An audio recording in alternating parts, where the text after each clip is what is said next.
have condemned in the strongest terms attacks against Nigerians and other African nationals living in South Africa. Buhari and South Africa, Cyril Ramaphosa endorsed the establishment of early warning mechanism against future xenophobic-related violence.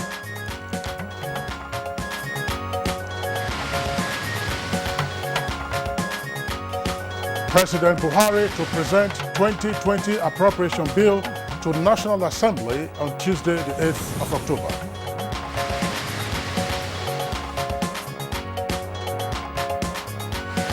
Senate approves 2020 to 2022 medium-term expenditure framework and strategy paper.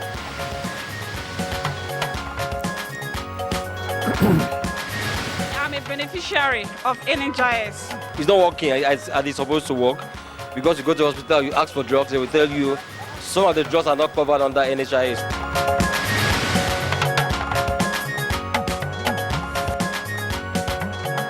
And on Good Morning Nigeria today, we shall revisit our discussion on access to National Health Insurance Scheme NHIS and Nigerian Institute of Quality Surveyors NQI's 50 years anniversary.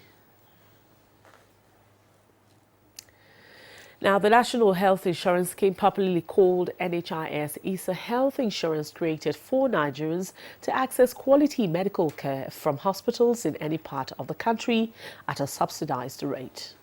Well, the key objective of the scheme is to ensure that Nigerians have access to quality healthcare services in order to save their families from financial hardship arising from huge medical bills. That's absolutely right, Kingsley. And the insurance policy covers a good number of health challenges, as the scheme does not cover serious cases such as major operations, kidney infection, heart surgery, and the list goes on and on. Well, over time, there have been complaints from enrollees who are users of the scheme. Now, the complaints range from inefficient service delivery, low-quality drugs for enrollees, to poor treatment meted out to patients under the NHIS scheme. You recall that even the governing board of the NHIS last year predicted that the insurance scheme may collapse in 3 years if urgent measures are not taken to tackle the challenges within its agencies and network. What complaints from enrollees on the sharp practices with the scheme attracted public concern that then necessitated the setting up of a presidential committee to unravel the problems bedeviling the scheme. There are reports of some levels of turnaround to correct past mistakes, but with the NHIS scheme covering only 5% of Nigeria's population, can we say that the scheme is working? How best to get it right for the country to achieve universal health coverage by 2030? What best options to better the scheme, restructure or review it? These are the questions we hope will put to our guests who would prefer answers today on Good Morning Nigeria. It's the last for this week. It's a beautiful Friday morning here also. We'll have a second topic in the course of the program, and it's on the Nigerian Institute of Quantity Surveyors 50 years anniversary. I'm Rhoda Anona. We thank you for joining us. And I'm Kingsley Osadolo. I join my colleague Rhoda to also welcome you to the program. We're broadcasting live on the network service of the Nigerian Television Authority. As usual, there will be the complimentary segments of the program.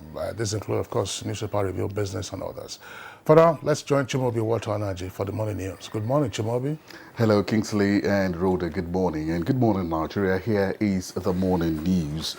Nigeria and South Africa, by National Commission with the Nigeria and South Africa have resolved to deepen existing strategic relations by working together towards enhancing political, economic and social cooperation in the interest of their peoples. In a joint communique after the inaugural session of the elevated Nigeria-South Africa binational, the countries also promised to jointly pursue sustainable peace and economic development of the continent in the context of the AU Agenda 2063 and the Continental Free Trade Area Agreement. Development was the agreement immediately to set up an early warning system, which will mean the regular meeting of Nigerian Embassy, High Commission here, Consulate, with the South African side. So regularly, and sharing information, and also with the Nigerian Union of South Africa. And then also in other areas, immigration, visas for officials, defense cooperation. Now, determined to find lasting solution to the recurring acts of violence against foreign nationals, especially Nigerians in South Africa, President Muhammadu Buhari and the South African leader Cyril Ramaphosa have endorsed the establishment of an early warning mechanism aimed at nipping in the bud potential threats to such violence. Now, briefing newsmen after their high-level talks on the matter and other areas of common interest, the two leaders directed their ministers of foreign affairs to give practical expression to the initiative as preventive and monitoring platforms. We have condemned in the strongest terms attacks against Nigerians and other African nationals living in South Africa, the looting of their shops and businesses and burning of their properties. We call for the strengthening and implementation of all the necessary measures to prevent the reoccurrence of such action, which threatens to undermine not only our strong bilateral relations, but also what we stand for in the context of our vision for a strong and prosperous Africa we want.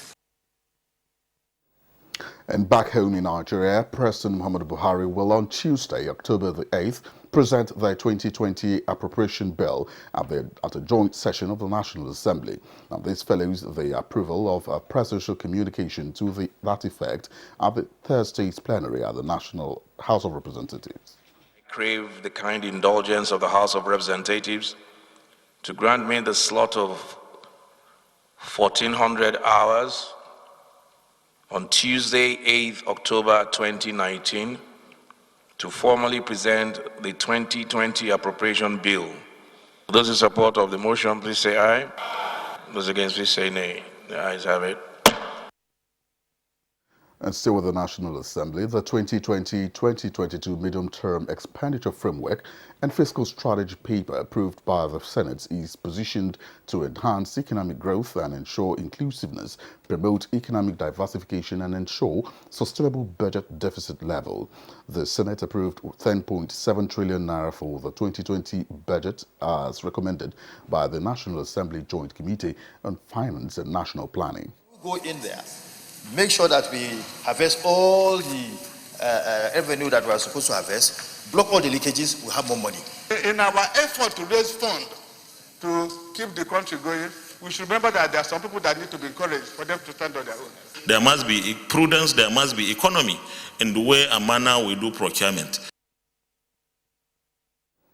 We now turn our attention to the judiciary as the Supreme Court has dismissed the notice of appeal filed by Ambrose Owuru of the Hope Democratic Party, challenging the victory of President Muhammadu Buhari at the recent presidential election. The five-man panel of justices, led by Justice Mary Odley, ruled that the suit was an abuse of court process.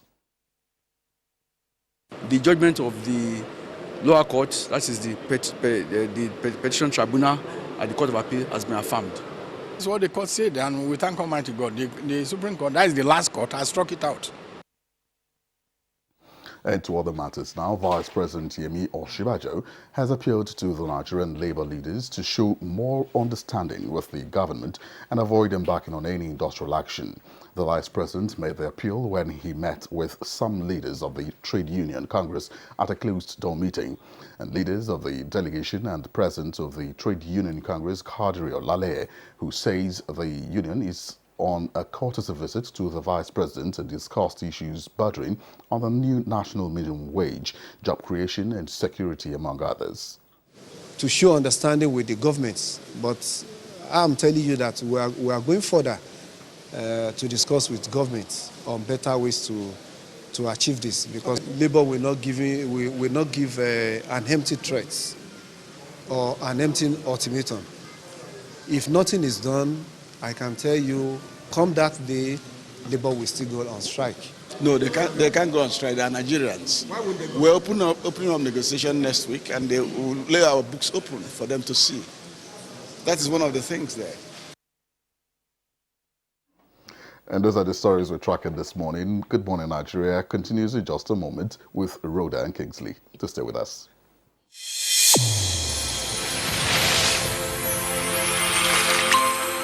The new edition of TV Guide is out, exclusively taking a look at the traditional television and new media. Are they comparable or complementary?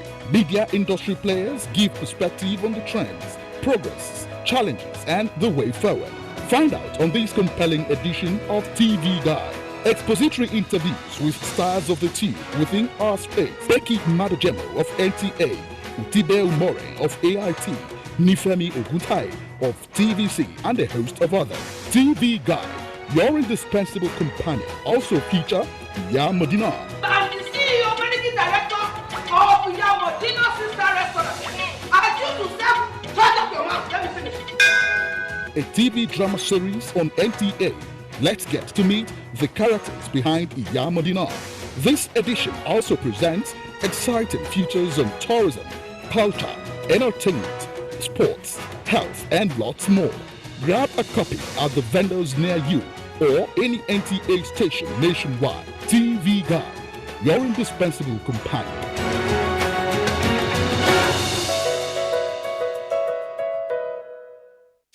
When you wake up in the morning before you start your day, breakfast time is Kellogg's time.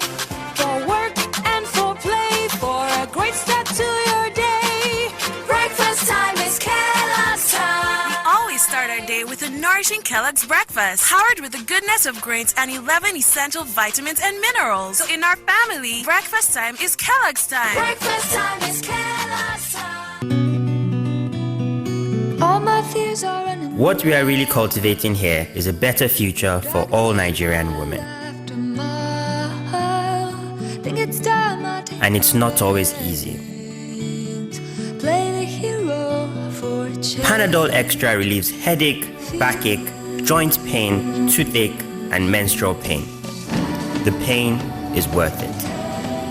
The president of the Nigerian Institute of Quantity Surveyors, QS Obafemi Onoshile, on behalf of the National Executive Council and entire members of the institute, cordially invites the general public to the 50th anniversary celebration on October 5th, 2019. The anniversary celebration incorporates the unveiling of the institute's 5-story headquarters secretariat in Abuja and the public presentation of the NIQS history book, both taking place at plot 1743, Cadastral Zone, Mabuchi, Abuja. Time 11 a.m. There will also be an anniversary dinner and award gala night on the same day. Venue, Executive Hall, International Conference Center, Abuja. Date, Saturday, October 5th, 2019. Time, 6 p.m. Please note, admission to the gala night is strictly by invitation. QS Alabo George, Secretary, Marketing and Corporate Affairs, Announcer. You're welcome back, and if you've just joined us, you're watching Good Morning Nigeria. Now let's talk business, as the Central Bank of Nigeria has been applauded for its consistency in policy formulation and implementation in the last 5 years. Let's get more details of this and more with our business news correspondent, Comfort Amudu. The Central Bank of Nigeria was commended for the outcome of the 346 Bankers Committee meeting in Abuja. The meeting, among other things, agreed to increase credit to the real sectors of the economy so as to make way for robust financial activities both at the downstream and upstream sectors of the economy. Over 860 billion naira was injected into the sector by banks to move lending to deposit ratio to 60% by the end of September, while projecting 65% by December this year. The Bankers Committee also threw their weight behind CBN's implementation of a fee for cash deposits above 500,000 naira, describing it as essential for the enforcement of a cashless policy. We have witnessed an increase in the flow of credit to the preferred sectors of the economy as a result of the policy stand of the Central Bank of Nigeria that say that banks should raise their LDR to at least 60% before the end of September. But one of the things that the committee also reiterated is the fact that we are mindful of the fact that there are some vulnerable sectors that we will be lending to, and it's important for us to make sure that we're mitigating our risks and have what we call a credit cross-default clause that allows us to set off the obligations of defaulting party. And in the meantime, the Chairman Joint Tax Board and Executive Chairman Federal Inland Revenue Service, Tunde Fowler, says states have recorded an increase in their internally generated revenue from 800 billion naira in 2016 to 1.16 trillion naira in 2018, some 46.11% under 4 years. Mr. Fowler disclosed this at the North Regional launching of the new taxpayer identification number registration system and consolidated national tax database program in Ilorin. And next is the closing figures of trade on the floor of the Nigerian Stock Exchange.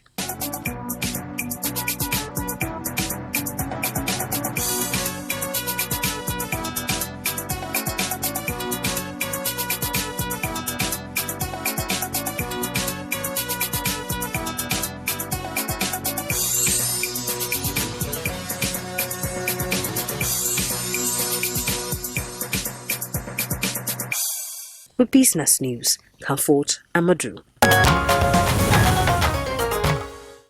Many thanks, Comfort, for the business package. Up next for us on the program is a newspaper review.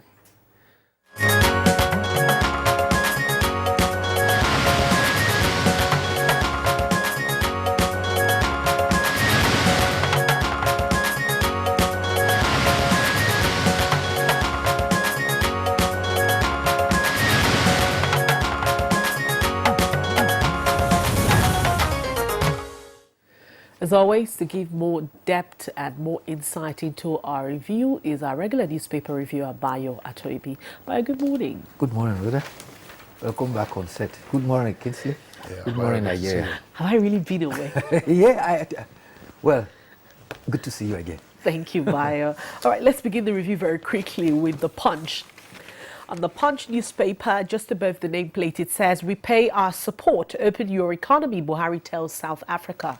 That's on page 2. Oshibajo alleged cabal behind corruption allegations, says Bishop. That's on page 19. Now, let's go below the nameplate, and that's the lead story for the Punch this morning.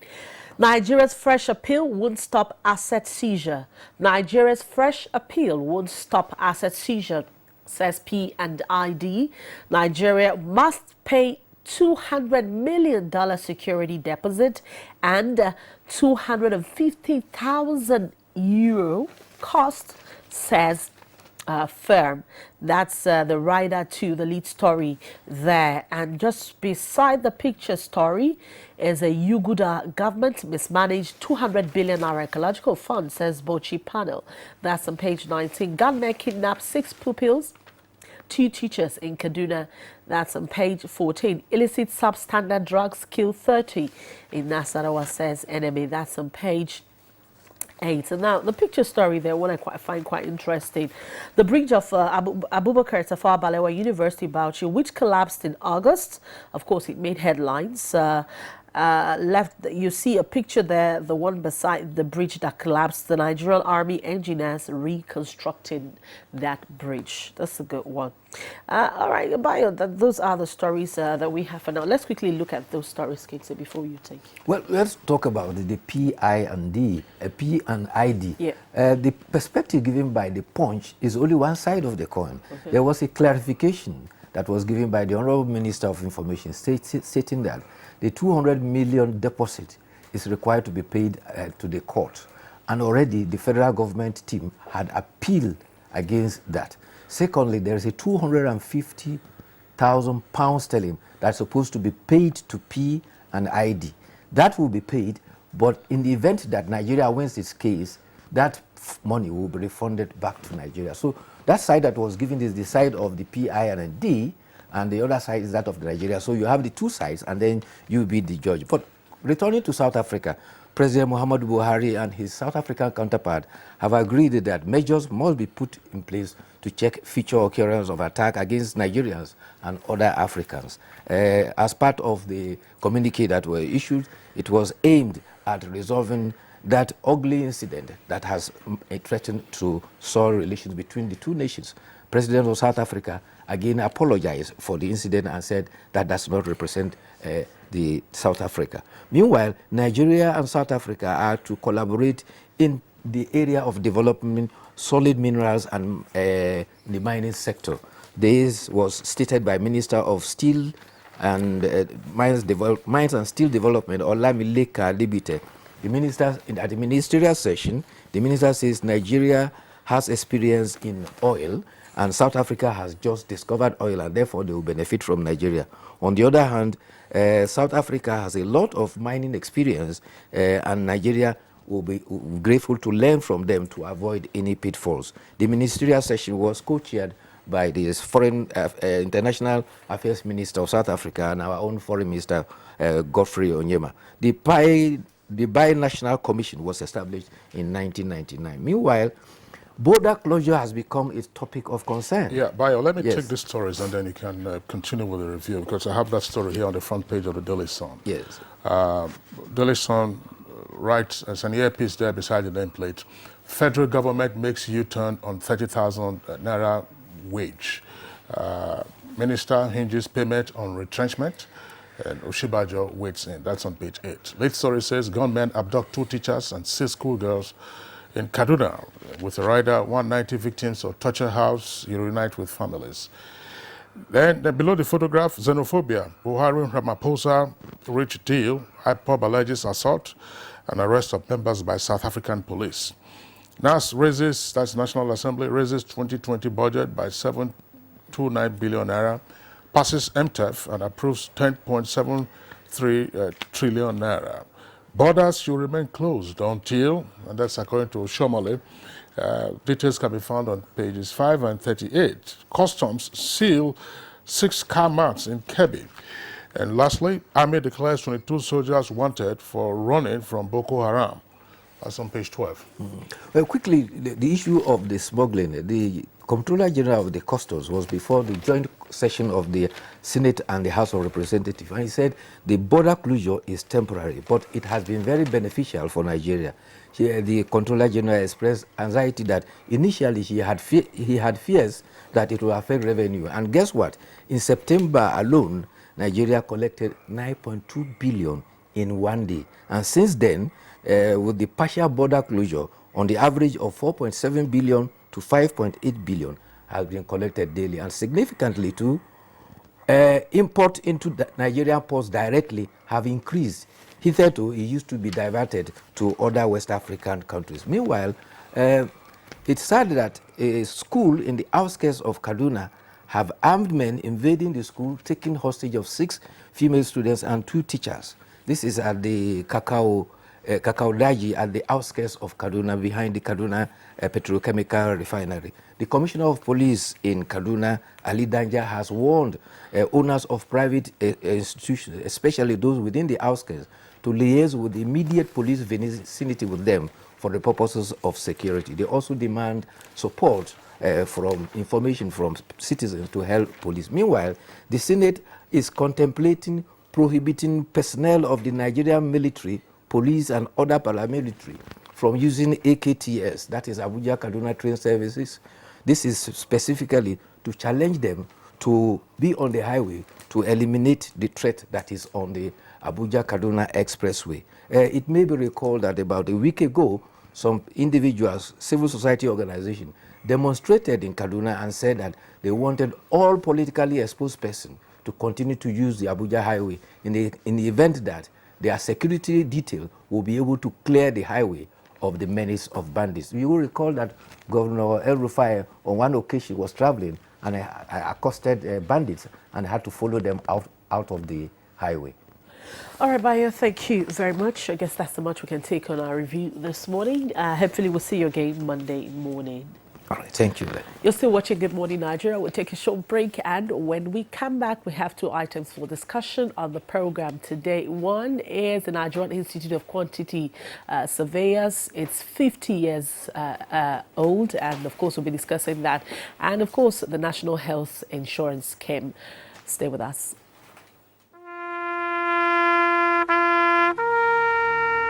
They are there at the crack of dawn. They are there busy preparing while we rise for our day. They are there silently, guarding, waiting, listening, and watching.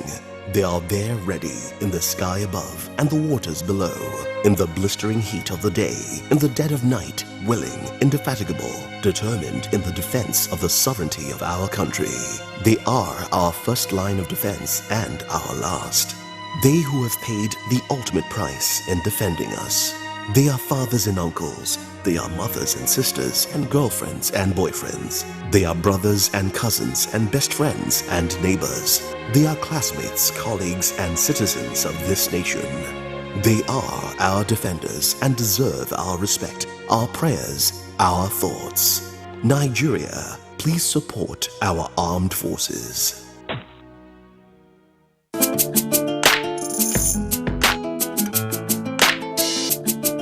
The NTA ETV Annual Expo is here again. This time, it's the 13th edition with the theme Promoting Unity and Innovations in Youths as Agents of Change through Science and Arts. It promises to be captivating as youths across the nation showcase their unique skills and innovations in science and arts, make new friends, and showcase their rich cultural heritage. Join us at the NTA Headquarters Arena, Area 11, Garki, Abuja from Sunday 20th October to Thursday 24th October 2019. For more information, participation, and sponsorship, please call these numbers.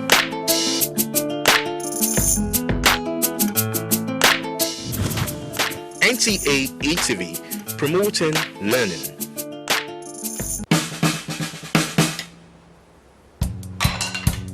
Son, being good at something requires strength. It requires pushing yourself. It requires putting in more.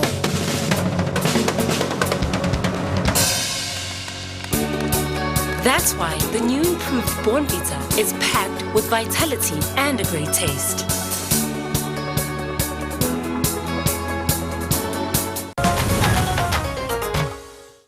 You're welcome back, and if you've just joined us, you're watching Good Morning Nigeria. We're live on the NTA. The Nigerian Institute of Quantity Surveyors, founded in 1969, is an institute of professionals with skills in financial, contractual, and administrative management of construction projects in Nigeria. The skills and competencies the institute regulates is recognized by Decree 31 of the 1986. Introduction of guests. All right, let's introduce our guest who will be joining us on this discussion. Of course, the Quantity Surveyors of Nigeria is 50. And we have a couple of guests in the studio here to talk to us on how far the journey has been, of course, what to expect in the next 50 years. All right. First, let's welcome Quantity Surveyor Obafemi Onoshile, who is president of the Nigerian Institute of Quantity Surveyors. QS Onoshile, pleasure to have you with us on the program this morning. Thank you very much. Good morning. All right. Also here with us in the studios is Quantity Surveyor Murtala Aliyu. He is the president of the Quantity Surveyors Registration Board. QS Murtala Aliyu, pleasure to have you with us on the program. We're Minister of State under Obasanjo sometime. Yes, thank you very much. To also be governor of your state. Remember that? I tried. Okay. Well, gentlemen, pleasure to have you with us in the studios one more time.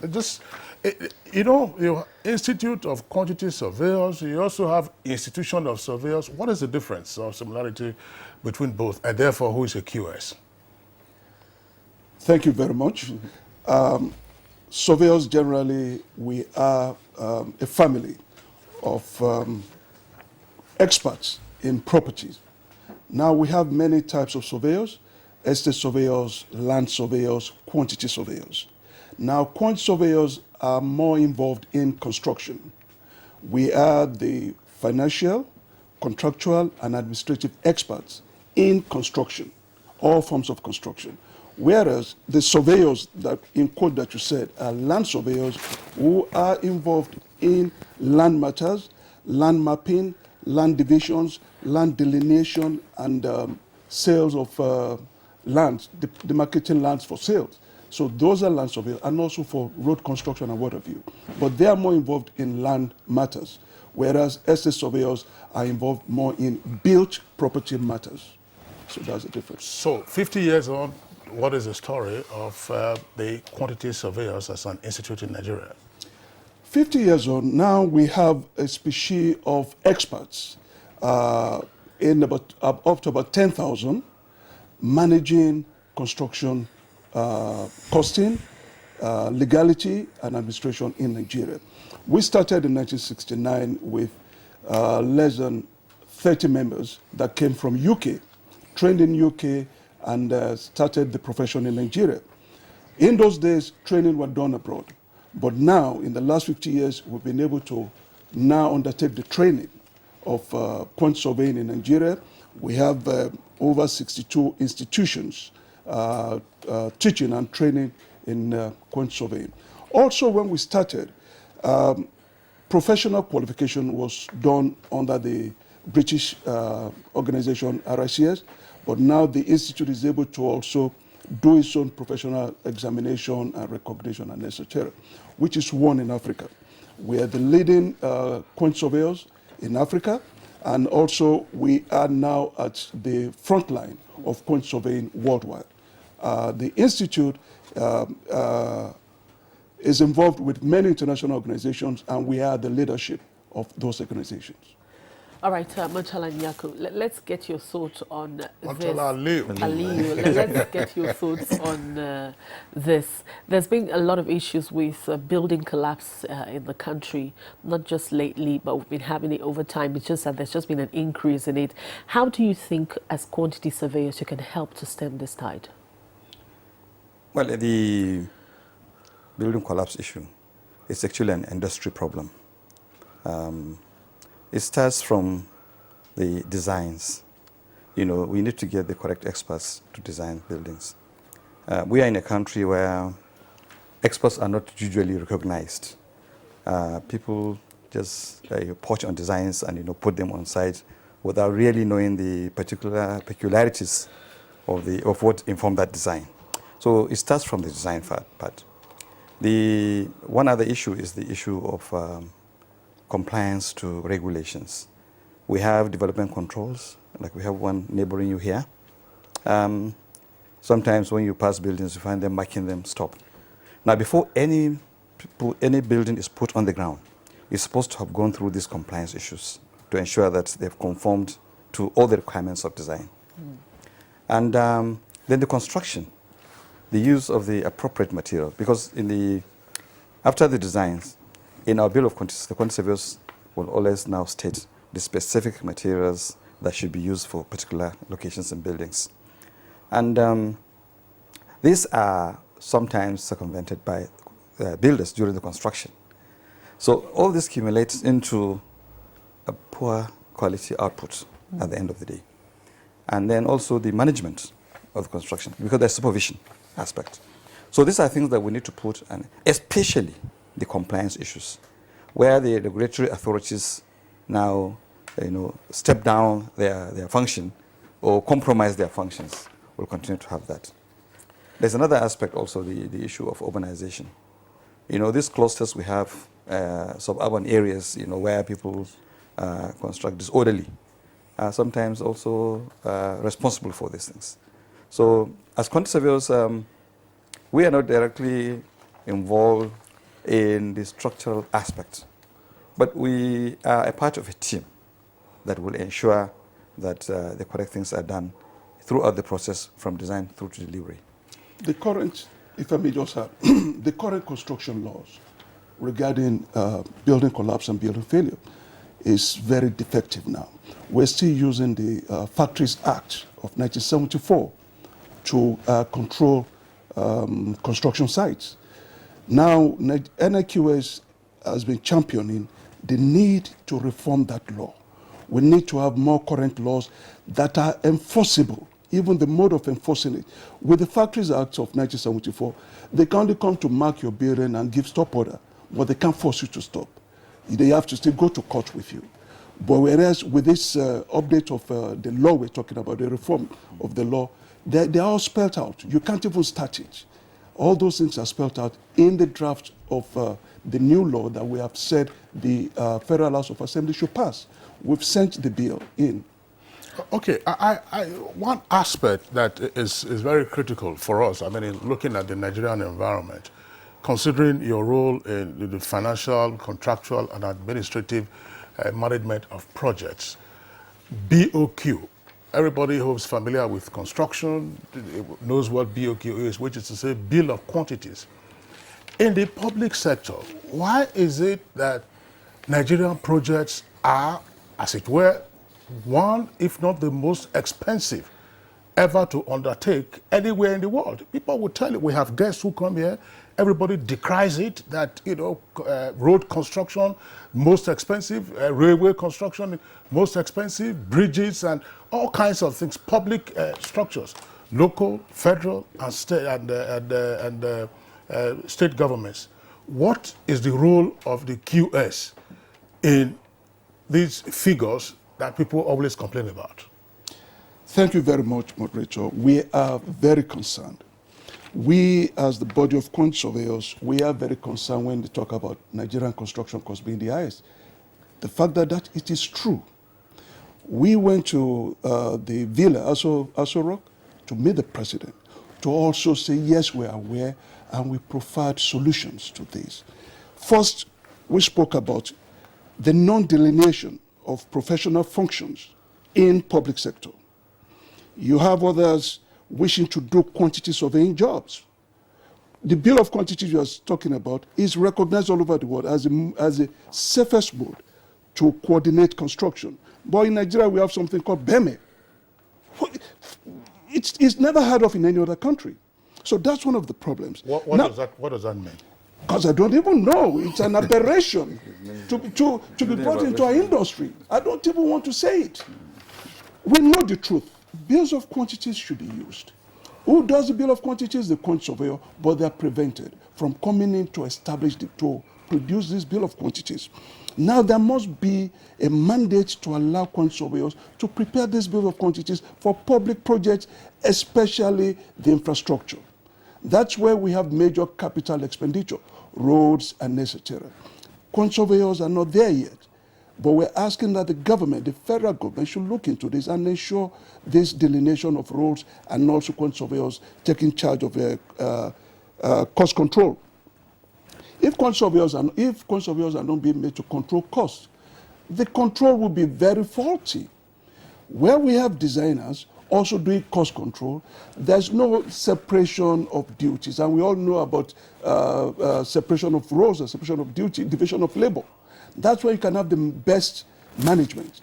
Now, when same designers are also doing the costing, which is very rampant with our infrastructure projects, let's cop that. We'll have better development, more cost-effective development. In addition also, even the administration of projects in Nigeria, we're asking that we should now start putting in project managerial roles in it. These projects are becoming so complex. A designer, yes, whilst is designing, should not be also charged to focus on managing a complex project. Let a management expert handle that. Quant surveyors are training members also in this field. In the private sector, financial sector, you have banks now seeking QSs as project managers to manage their funding because they now understand the importance of that cost control aspect. Let this be applied to public sector works. Let's have project managers on it of quant surveying background. What's your reaction to this aspect? Yes. The truth is that this is the only country where expertise, in particular fields are not recognized. For as long as we are trained to also appreciate construction, we do designs, we do technology, we do all those things in our training. But our major specialty is the costing in that respect. And somebody who is also just watery on the costing is also trying to do the costing in these projects. So this is why, for as long as the doctor is trying to play the role of the nurse, or the nurse is trying to play the role of the doctor, then we have a problem. Everybody should play his own role. And I think for Nigeria, it's shameful to see sometimes the cost of projects. Look, the quantity surveyor is trained to cost projects to the detail. When you look at buildings, to doorknobs, to the floor tiles, and so on. What's complex in infrastructure projects? What's complex in roads? What's complex in rail? So we are trained to do that. And I think when governments realizes this and begins to put square pegs in square holes, I think we'll be able to have a cut on this. But for as long as we just laze over it and think, no, it's okay for everybody to do anything, then we have a problem. Now, if another expert wants to measure roads or want to cost roads, let him come and train. There is no problem. But for as long as you don't train and you don't want to do that, then we're going to have this contraption. All right, so I was going to ask you, what's the ratio of men to women in terms of being quantity surveyors? And I know you're going to tell me you have more men. And if you have more men, what are you doing to see that more women come into quantity surveying? Quant surveying actually provides the best platform for females in construction, because most of our jobs are done also in the offices. So in our profession, we have a number of, quite a large chunk of female in our membership. We have a dedicated subsidiary of our institute. We call it Women Association of Quant Surveyors in Nigeria, WACSIN. And they're formidable, and they're also at the leadership position of our profession. We've had a female, in fact, I took over from the first female president. Who took over from me? Exactly. So we have female also playing leadership roles in our institute. We have female chairmen of state chapters. At least about 5 or 6 chapters are being led by females. So we are encouraging females in our profession. We have the Young Quant Surveyors Forum. That's a galvanizing body to help younger ones come into our profession and also even nurture them well in the profession. We are very gender sensitive in that. And so even right from school, we're encouraging females, ladies, to come into the profession. Okay, I was just wondering, still on the costs of projects in Nigeria, particularly infrastructure projects, and dealing now with the neglected role of the QS. Isn't it surprising, for instance, that we've had a number of these projects being passed by the BPP, which is the Bureau of Public Procurement? What is it that they were looking at if there seemed to have been no expert input from the QS? You've been in the public sector. Yes. Actually, our discussion with the Minister of Works and Housing now is to develop a dedicated database, cost database. Of course, individually, we all have, his own firm had been reeling out cost price book. But we want to have an institutional one, and the board, the Quantity Surveyors Registration Board of Nigeria, which I preside, is now putting a body together in collaboration with the NIQS to ensure that we have a national benchmark.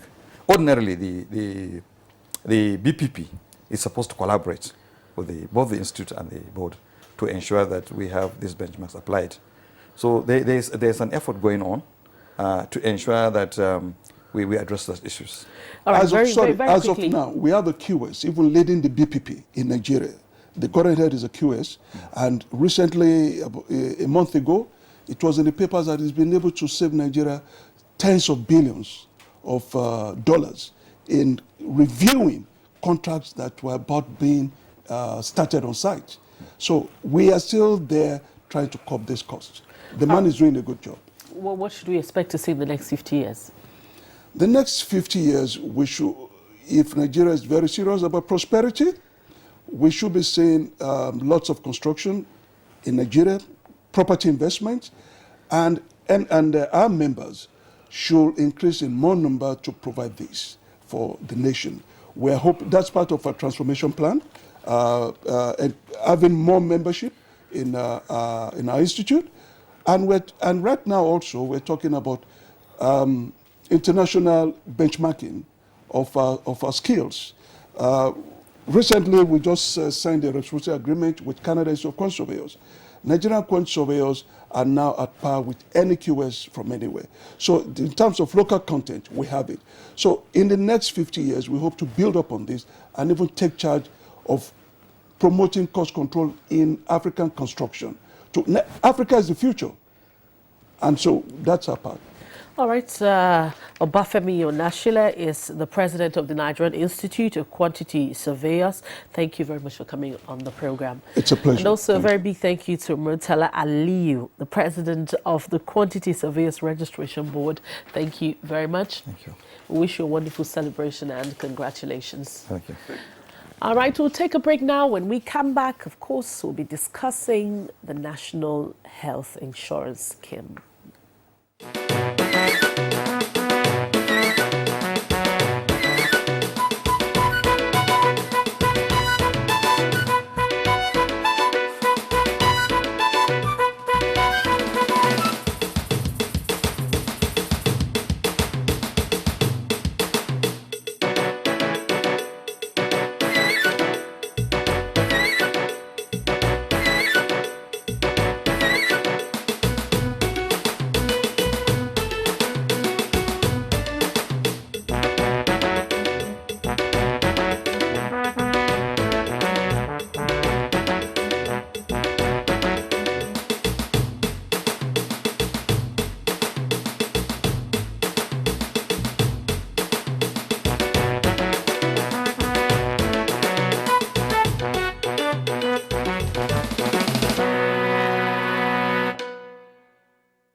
Boy, climb this thing now. No be only to connect lights. Come do on yourself now. Now wow. Oh boy, calm down now. Oga Kasali electrician who they look for with this. Oh. Oga Kasali, come help us fix this wire now. Sorry. I no longer carry out illegal connection. It puts the lives of people at risk and can cause fire outbreak and disrupt power supply. I will never be part of anything that has to do with this any longer because change begins with me.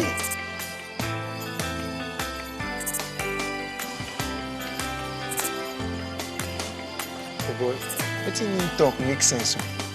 Oh boy, we could carry this ladder from over.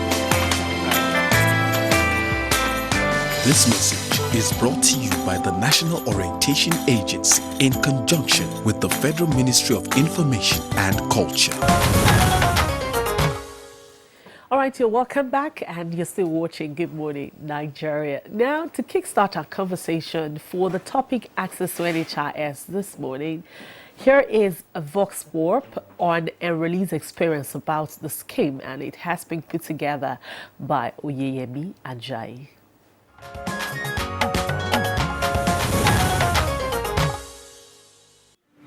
Yes, I feel it's working.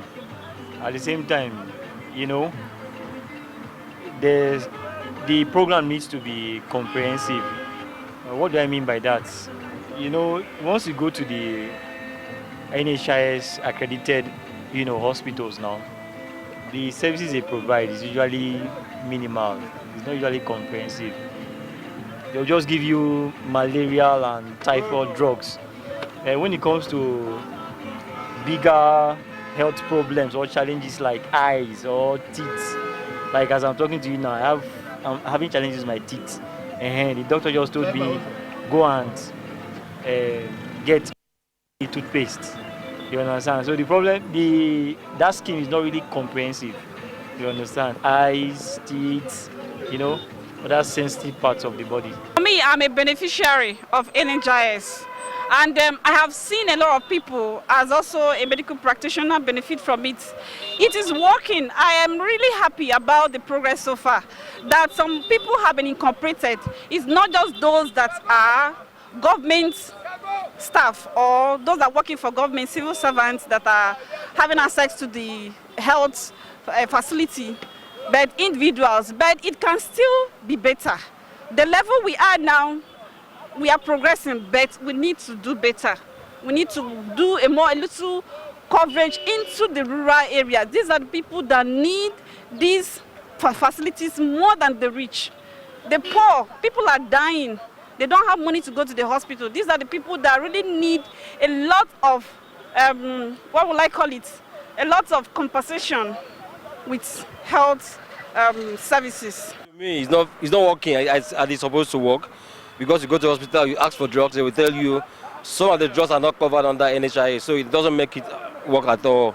And sometimes they serve the way they address you, it's not making sense at all.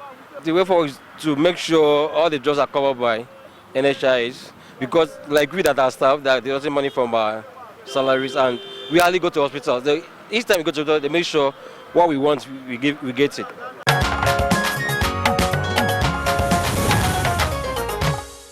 All right, we'd like to thank the respondents there to the Vox Pop conducted by our correspondent. With us here in the studios now to discuss this issue in further detail, let's welcome Professor Mohammed Nasri Sambo.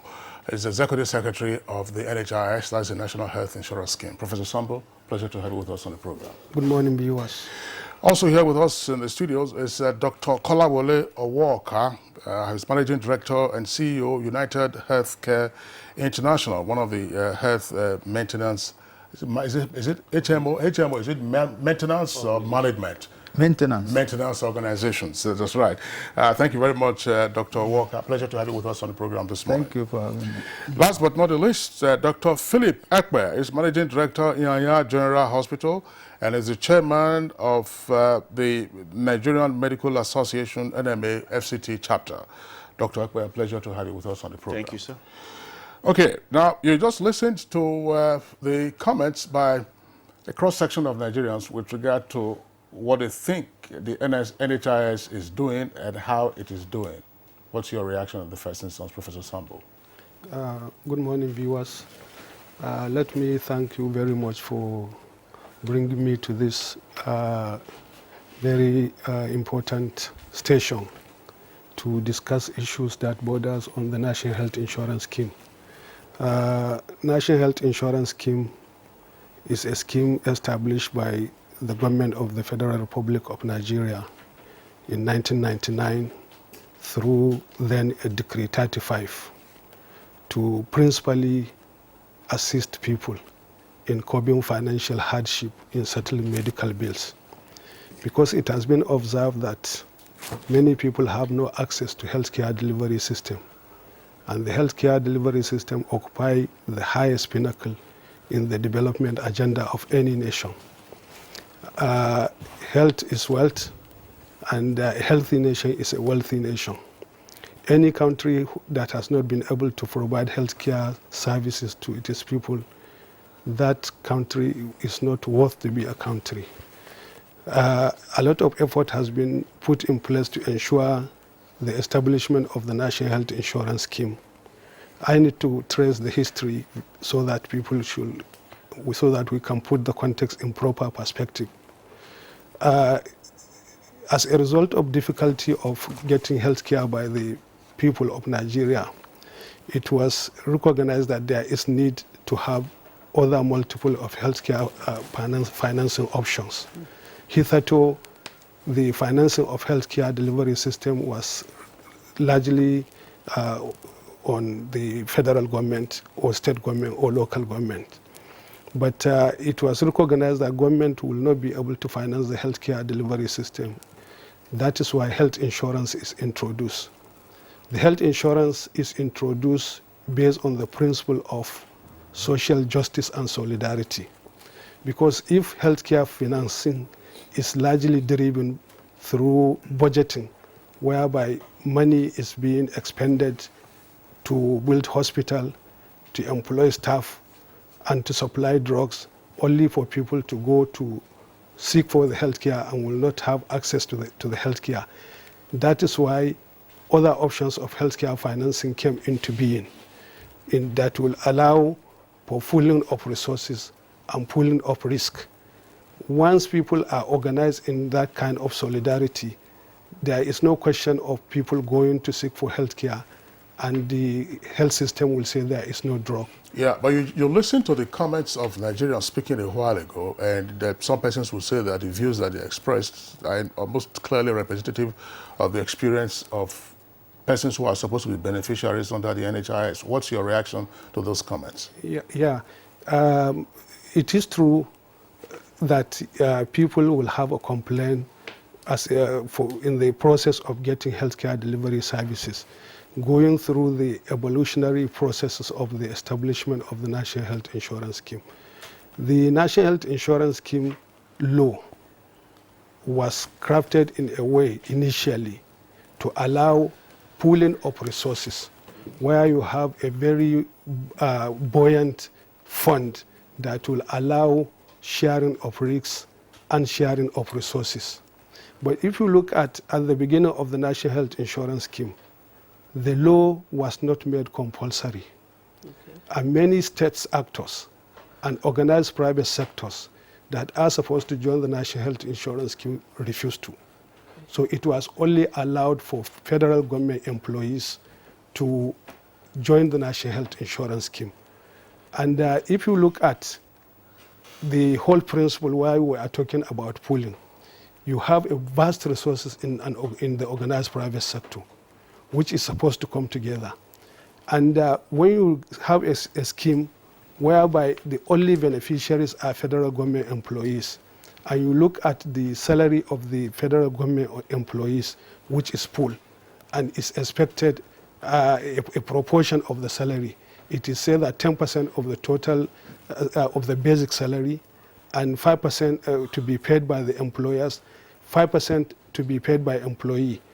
With the Nigerian minimum wage, the 10% of 18,000 naira is 1,800. And this 1,800 is what is pooled for people at entry level. Then you get the 10% of the people at the higher level, and you pool them together. And when you look at the nature of the workforce in Nigeria, it is supposed to be a pyramidal, whereby you have large chunk of the population at the base. So if you pool the resources, the 10% and the 5% from the employees, and you now say that this is the money that is supposed to be used to provide all the services that patients will require, then we are missing the point. The question is, you need to do an actuarial determination of what premium should be contributed by every prospective enrollee for him to be able to benefit from the kind of services that can be paid for by that amount of money. So the health insurance system rely on the credible actuary, whereby the risk and the benefit that should be accrued from the risk and the contribution will be determined. And the more you have the money within the system, the more you have a wide range of benefit package to be covered. And the less you have the money, the less the benefit package to be covered. So if you are talking about the principle of number, whereby only the staff of the federal government will be limited in the health insurance fund, we will not be able to have that sufficient fund to be able to provide all the services that is required. But when you have a large pool, which is expected in the health insurance system, then you will have a lot of monies that can be utilized in providing services to the prospective enrollee. That is why we are talking.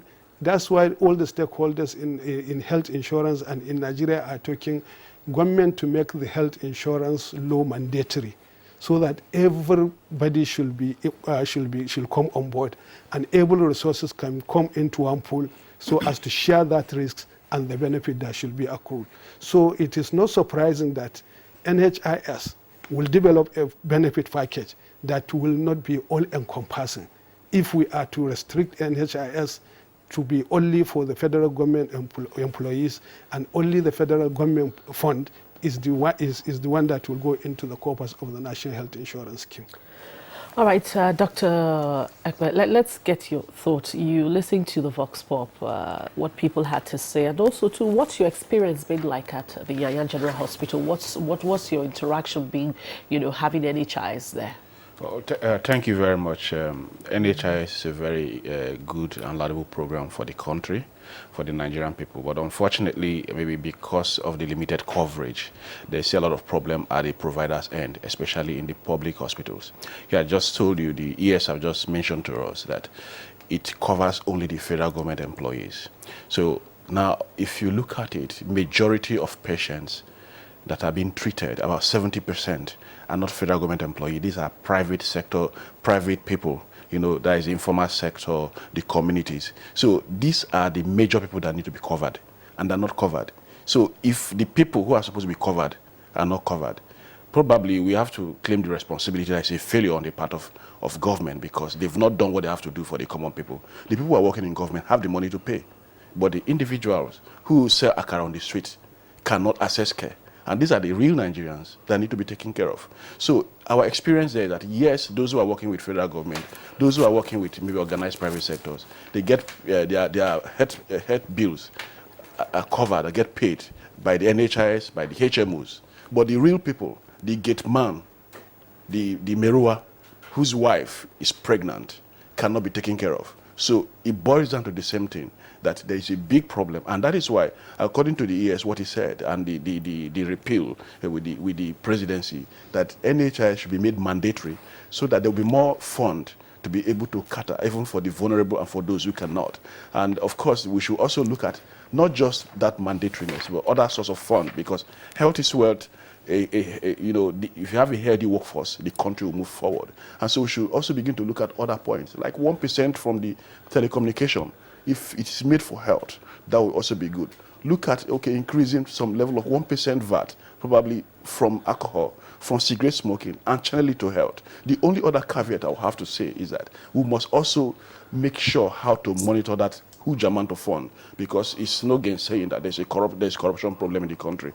I think that is all what I will say for now. But Dr. Ekbe, let's not also forget, just as we said that it's a pool, let's not also forget that there are people who have been contributing that have not had to use the scheme. Well, you see, like we're saying, people are, he mentioned here, the idea is pooled risk and pooled funds. So the fact that you are contributing does not mean you must mandatorily use the scheme. You have to use it. The fact that I pay for NHI, for insurance health, doesn't mean I'm praying to be sick so that I use it.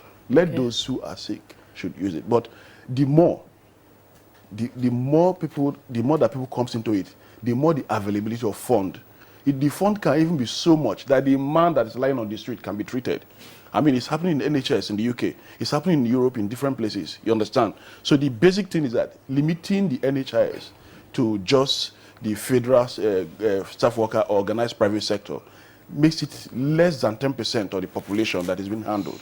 Then what happened to the 90%? That means we are still a sick nation who cannot afford care. Yeah, Dr. Ekpe, thanks. That's the question I will put to Dr. Kolawole Walker now, who is one of the HMOs. Is the NHIS in coma? It is not. Where is it? Well, I can say, where are we from what we have heard today? They are simply telling us that they want the services. Health is such that everybody needs it. Whether you are the professor, whether you are the gateman, whether you are the merua, everybody needs help.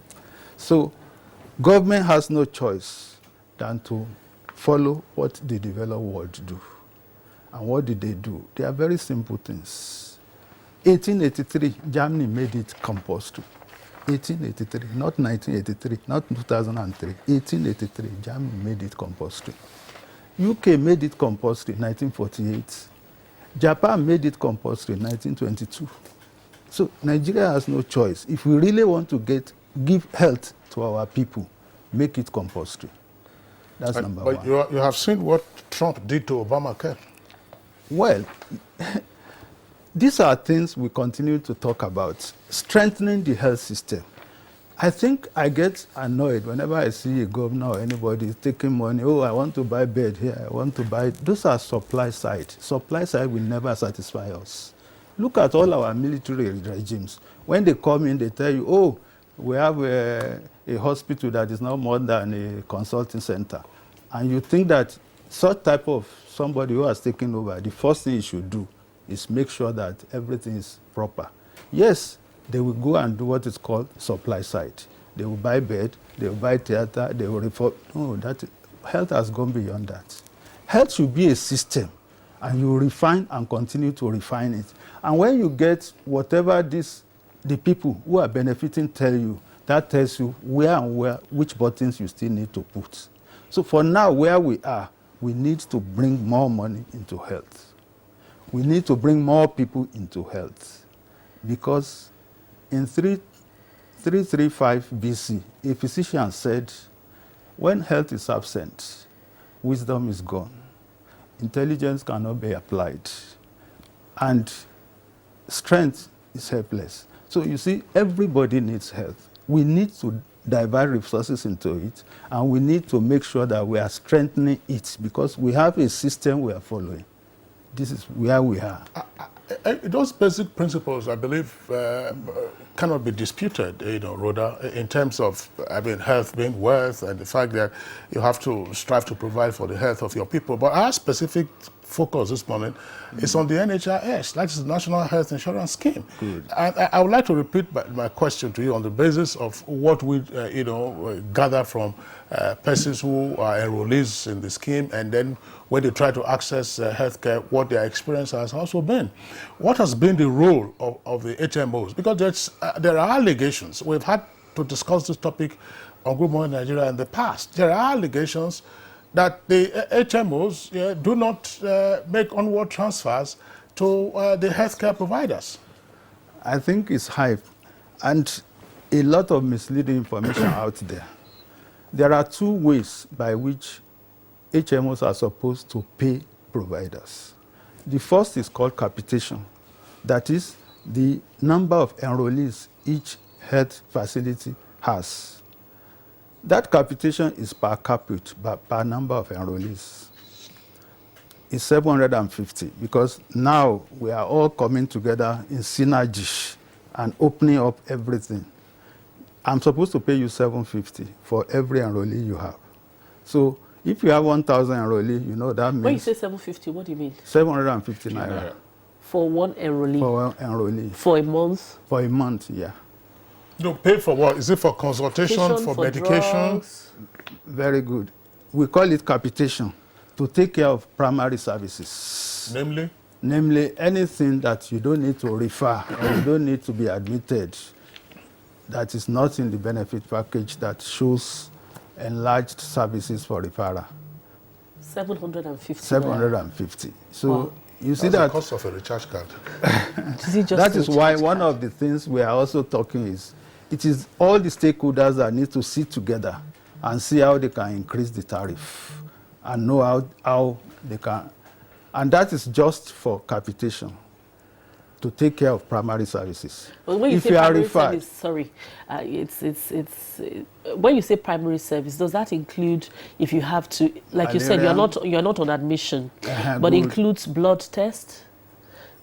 A little of it, not detailed blood tests, maybe just hemoglobin and PCV. Not detailed serum blood analysis. That will be when you are referred to a secondary center. My question is this now. What is your role? Because we're going to really drill into this. What is your role as let's get your role as an HMO. What role do you play in this chain?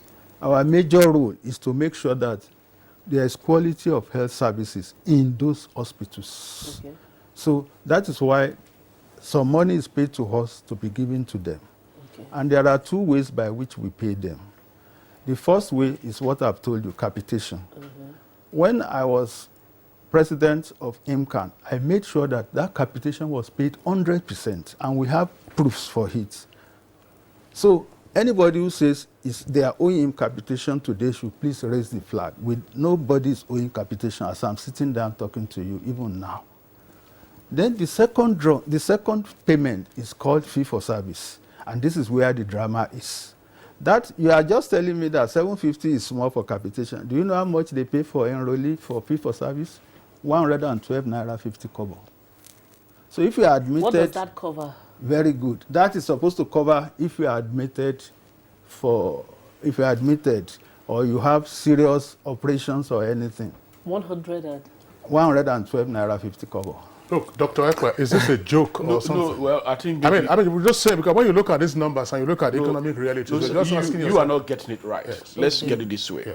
1 million persons pay 750 naira. That is 750,000 naira. At the end of the day, maybe about 100,000 persons comes to access the care. So that 750 million is now used to treat the 100,000 persons. So it's not about, if you look at it one-on-one, it sounds very unrealistic.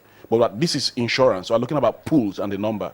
You know, I mean, there are even some states or some countries that are paying less than that. But because a large number is covered, that money is enough to take. You see, like we're all here. It's not everybody here that's going to be sick in the next 1 month. Probably 1 or 2 persons. And if all of us contribute and that money is used for that particular person, the money is enough. So it's not necessarily about the amount, but it's about the number of coverage. Which numbers are we talking about, Dr. Ekwe? The population. Just hold on a second. Let me frame my question so you can respond. He said 750 naira for capitation per enrollee. Yes. We're not talking about the number of enrollees at Yaya Hospital. We're talking about enrollees throughout the federation who are federal government workers registered for the scheme. Yes, sir. Yes? I will answer you. Yes. It's not all the federal government workers that are going to the hospital to access treatment, but it's all of them that are paying 750 per month. So let's say the federal government workers are 100,000 times 750. And at the end of the month, probably about 10,000, if you work out the actuarial, he knows better, that says that means money meant for 100,000 persons is used to treat 10,000 persons. Okay. Do you understand what I'm trying to say? Yeah. So that is a point. That is what insurance actually means. Yeah, hang on again. Sorry, let's have this as a conversation. But we know the disease burden in Nigeria. No, I agree with you. Is it realistic? I'm not trying to run away from the fact that, I mean, that money is small as of this moment. Remember, too, that, I mean, these decisions were, like the last increment was 2012, right? Yeah, yes, 2012, that's 750. It's time to review it probably to up to 2,000 or 1,500. Yeah. But I'm just trying to make it clear that we shouldn't compare it one-on-one, because even when you say for enrollee to pay 2,000, even 5,000 per month, if you make it one person, say, okay, for your treatment per month, for you particularly, you know, that is 5,000 per you. I mean, it sounds unrealistic. But when you pull the number, which is the whole aim of insurance, then you have enough to treat the percentage that is most likely going to be. Remember that the percentage that is going to be sick are usually far less than than 50%. Yet, yes, that theoretically now, yes, and yet the complaints we are having reflect a shabby treatment of patients. Some of them will complain that once you go to a healthcare provider and they see that you are from NHIS, you know, you are almost treated like a second-class citizen. Yes, and some of them, they say the quality of drugs that they are given are usually either generic or non-branded drugs. You don't get the quality of healthcare that you need. That's the complaint. So the reason is that because there is poor management of the system, both from I don't want to look at it from NHIS level. I want to look at it probably from HMO level to the providers level. Why did I say that?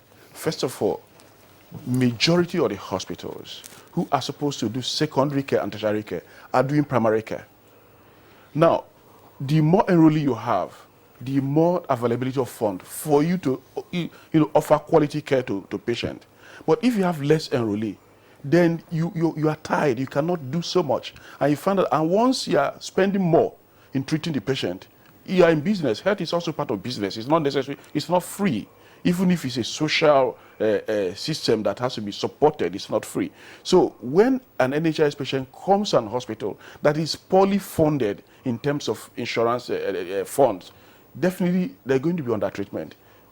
That is just usually what happens sometimes. Then the other issue is that the populace also need to understand what it means. For instance, I think there are some care that is not covered. So if you get in there because you felt you have paid for insurance and they tell you it's not covered, they get angry and they say the wrong statement. But I'll tell you, I'm in Nana General Hospital.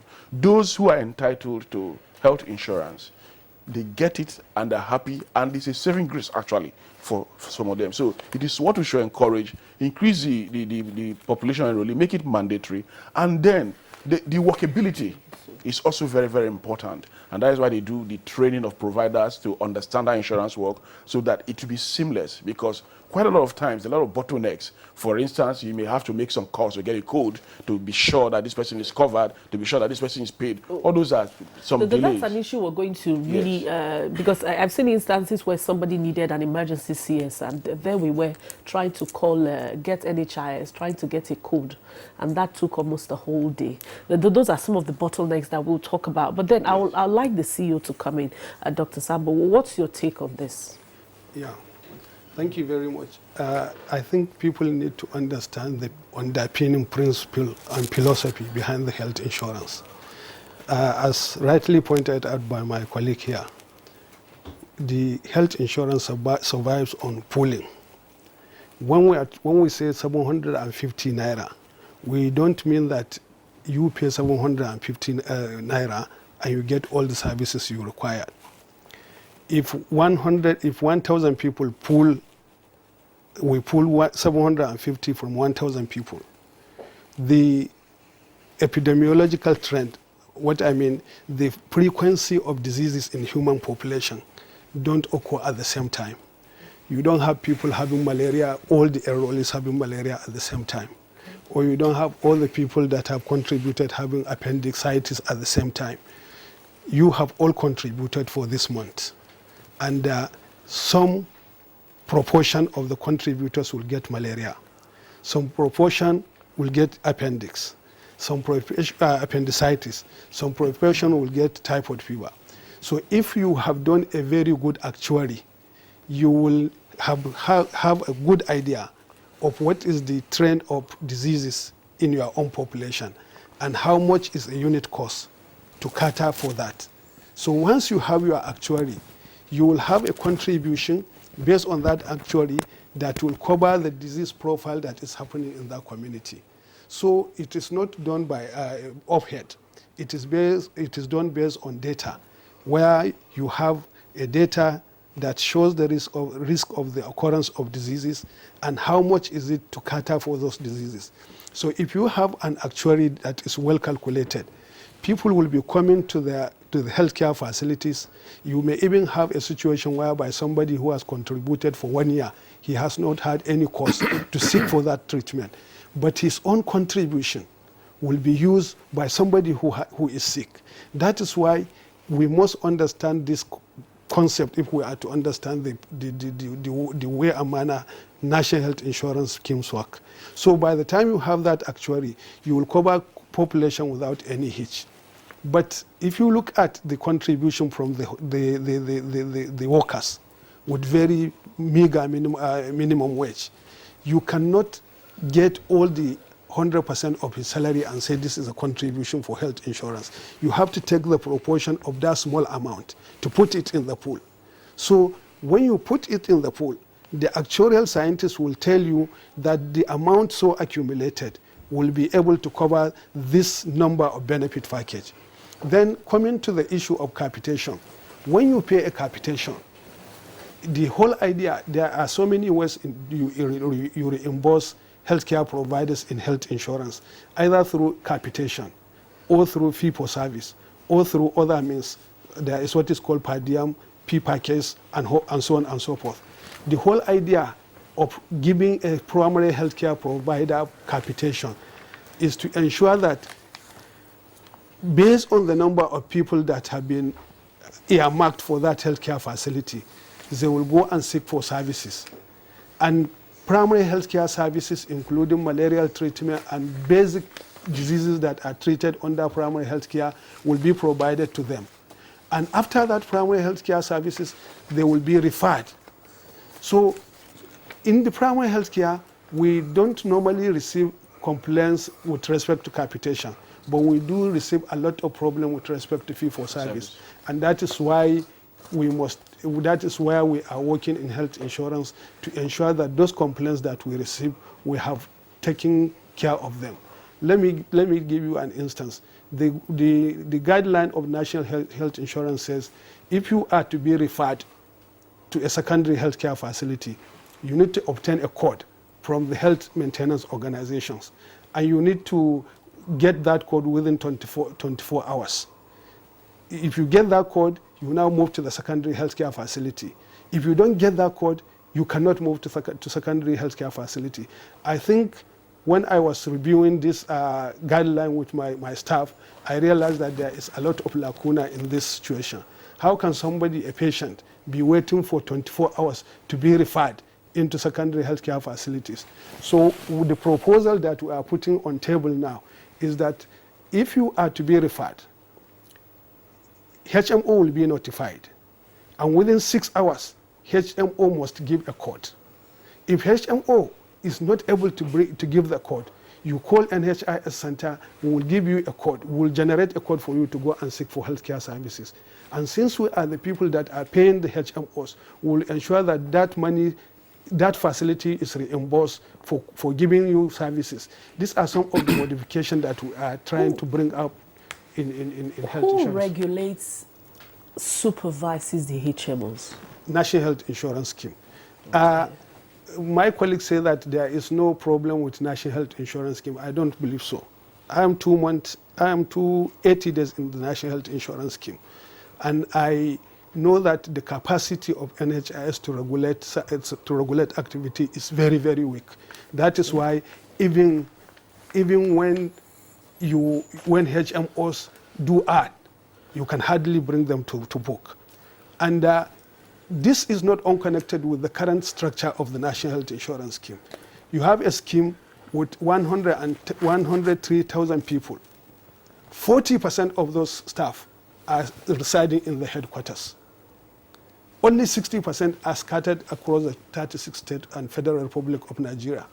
And if you look at the activities of the National Health Insurance Scheme, accreditation is to be conducted, supervision is to be conducted, reconciliation is to be conducted, quality assurance is to be guaranteed, and all these things are not taking place.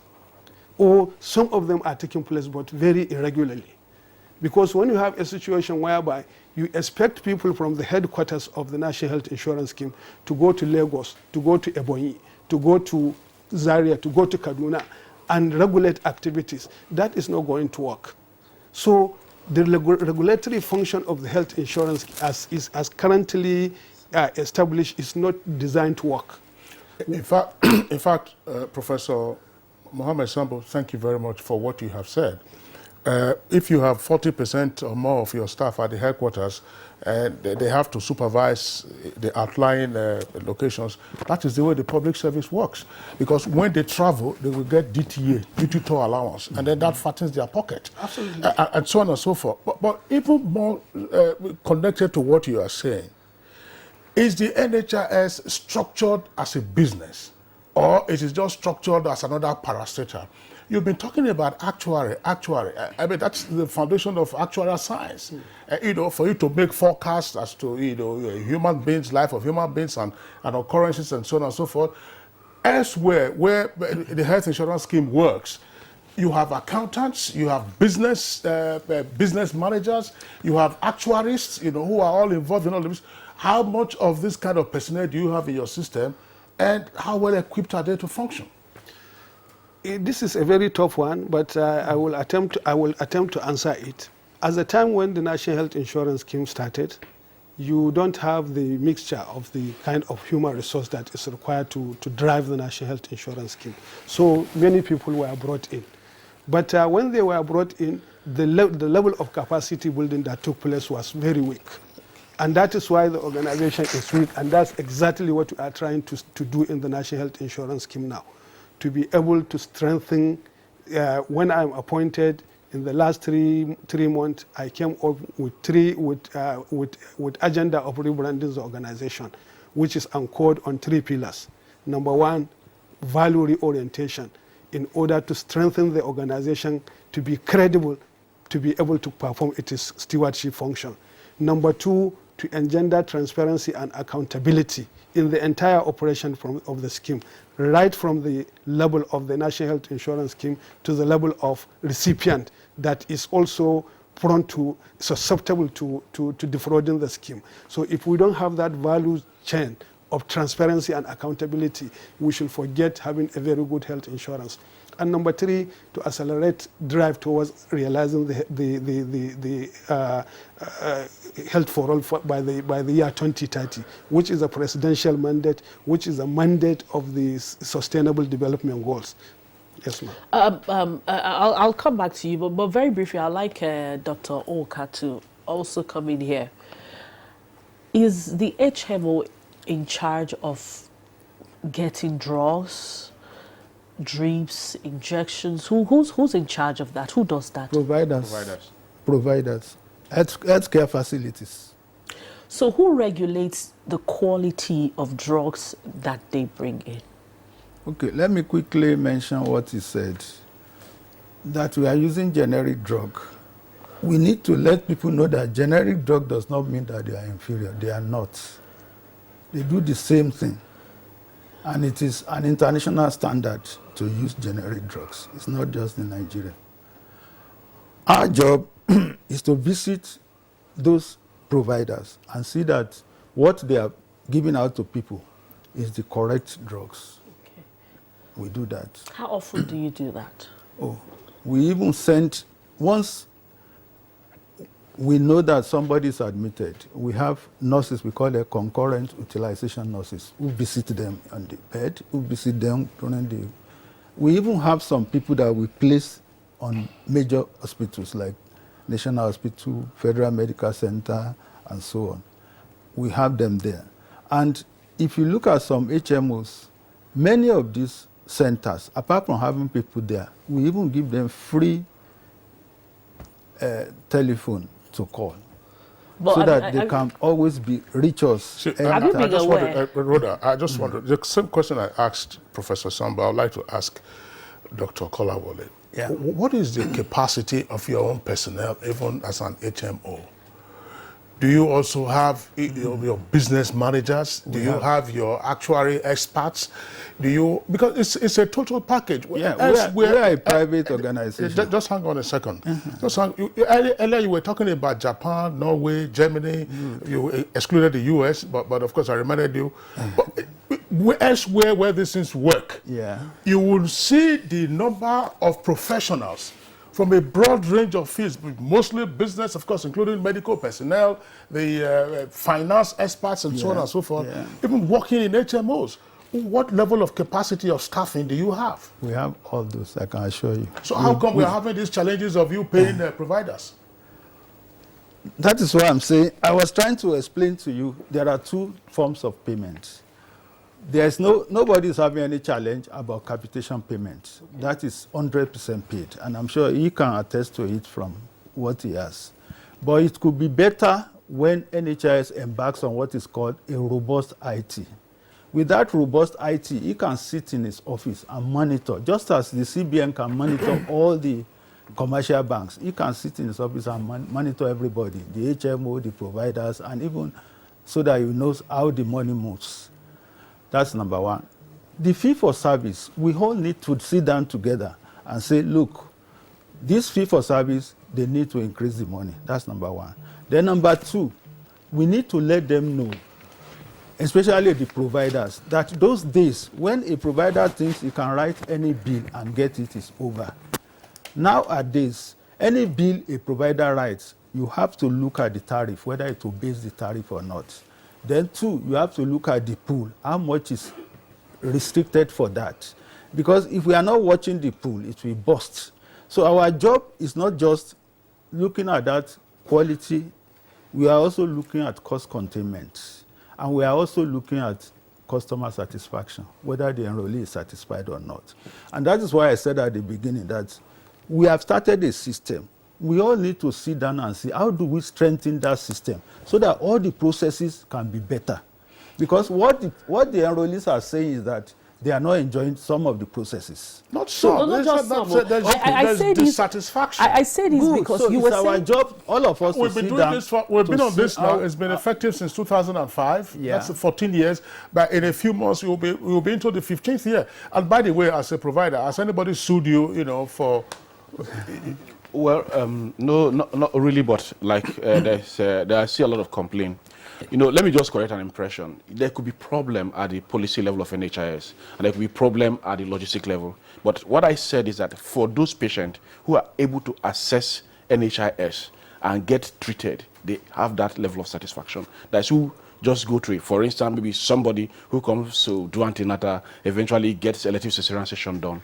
It's all well and okay. But of course, there are a myriad of problems in the bottleneck of payment and you know, payment of capitation and also payment of fee for service. One of the biggest problems I must tell you is that it appears NHIS is just meant for public service and meant for government hospitals. So if a private hospital takes up NHIS program, it's not going to work. Why? Because government has already subsidized health at the public sector. They pay the salaries, they pay for accommodation, they pay for a lot of utilities and rest of them. So those government hospitals are able to manage. However, if you take the same cost to a private hospital, it's not possible. So, and that is why in private hospitals, if you're NHIS insured, many private hospitals do not want to even confirm with NHIS. Many of them. I say this because you said earlier that at least for those who go for primary health care, like, you know, you have malaria, you have typhoid, those are basic, you know. It's not everyone that is admitted every month. But then he said that you provide, the hospital provides the drugs. I'm sure you've heard of issues where you have certain drugs not being available under NHIS. Why is this? So what is it with this particular drug is not under NHIS? Or if it is under NHIS, it is the generic one, you cannot access the branded one? Well, the way I look at it is that when you look at the hospital, it is not just about the NHIS patient alone. It's about the general patient that comes to the hospital. And there's no drug kept aside, one place for NHIS patient, and then another one for these other persons. They're all kept in the same place. Generic drugs are cheaper, but they are still effective. It's just that you have to be careful because a lot of generic drugs are also not working. He will agree with me. Okay. Yes, you see, that's a lot of. Of. But he was talking about international standard. Yes, there are a lot of generic drugs not working, and we are the providers, and there are situations you actually have to go to a branded drug. And so the patient has to go and buy that drug outside. In that case, yeah, because NHIS have put a rule, because of also the limitation of fund we are talking about. You pay for things. You know, a branded drug is costing 4,000. The generic is costing 800 naira. Do you understand what I say? So with the bigger amount of money that's involved, it can only afford 800. It's just like saying you want to go to the airport. Instead of using a normal good taxi, you decide to use a jeep. You understand what I say? That is the difference. That is the difference between branded drug and generic drug. But again, the generic drug, there are quite a lot of them that are not okay. So it makes also reduce the quality of care. But the other thing I'm saying, sir, is that the system, general health system in the country is also affecting the NHIS. You understand me, sir? No, I don't understand. What I mean is that for instance, even small issues like what is the budget for health in the country? How much is being put into health system management in the country? It's affecting everywhere. But that's well and good, but we're just taking a slice of it now. I mean, you say health system. No, because he asked a question that how come for an NHIS enrollee maybe need to access a particular drug and it's not available. Because the drug there is not just used for only NHS enrollee, it's used for everybody. And so at that point in time, sometimes it's not available. And again, the issue of fee for service that he has mentioned is so small, it's so meager.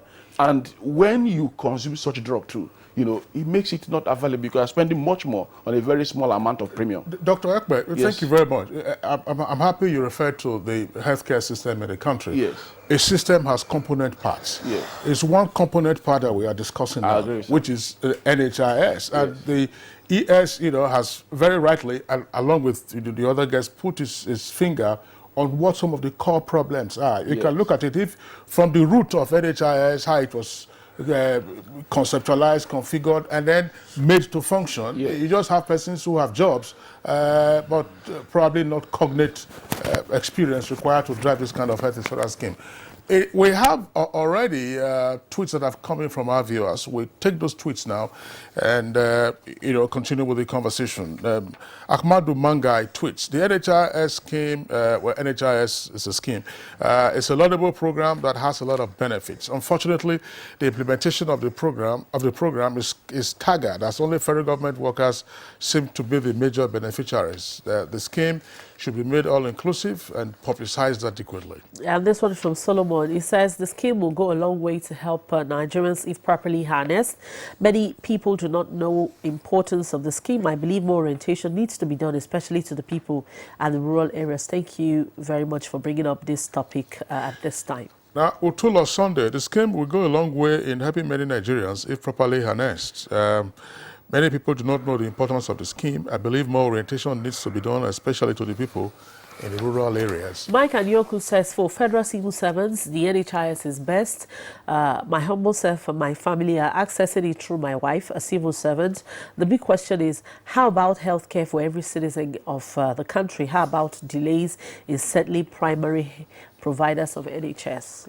Now, Comrade Dungala tweets, why is it that the health insurance scheme is only benefited by federal government workers? Because they are the ones who are contributing now.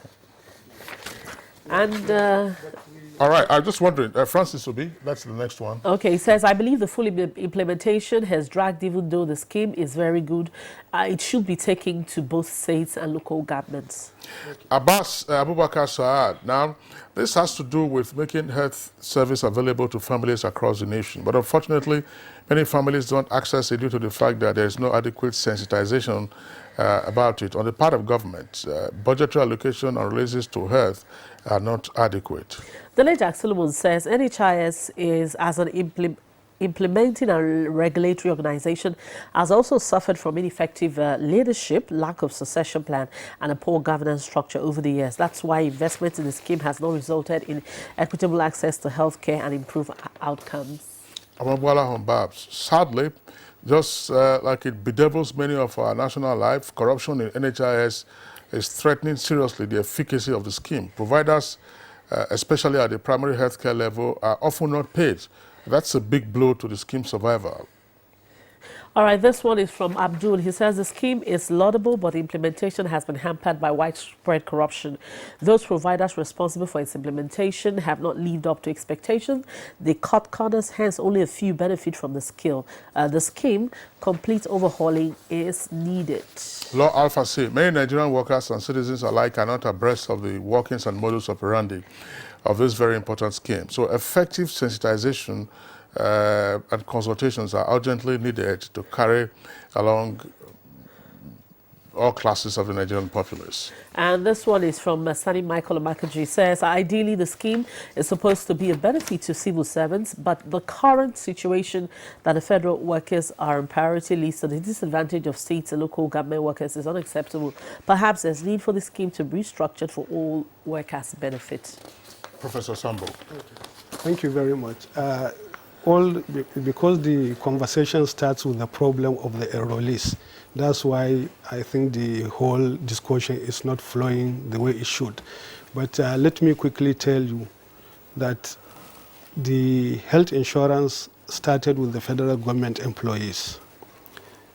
When it was realized that it is a very good scheme and it needs expansion, the law of the National Health Insurance Scheme was targeting formal sector only, and organized private sector. There was a struggle or a momentum some years back, more than a decade, where there will be a National Health Act. That National Health Act was to serve as a tool that will bring more resources to the healthcare delivery system. And the National Health Act was passed into law in 2004.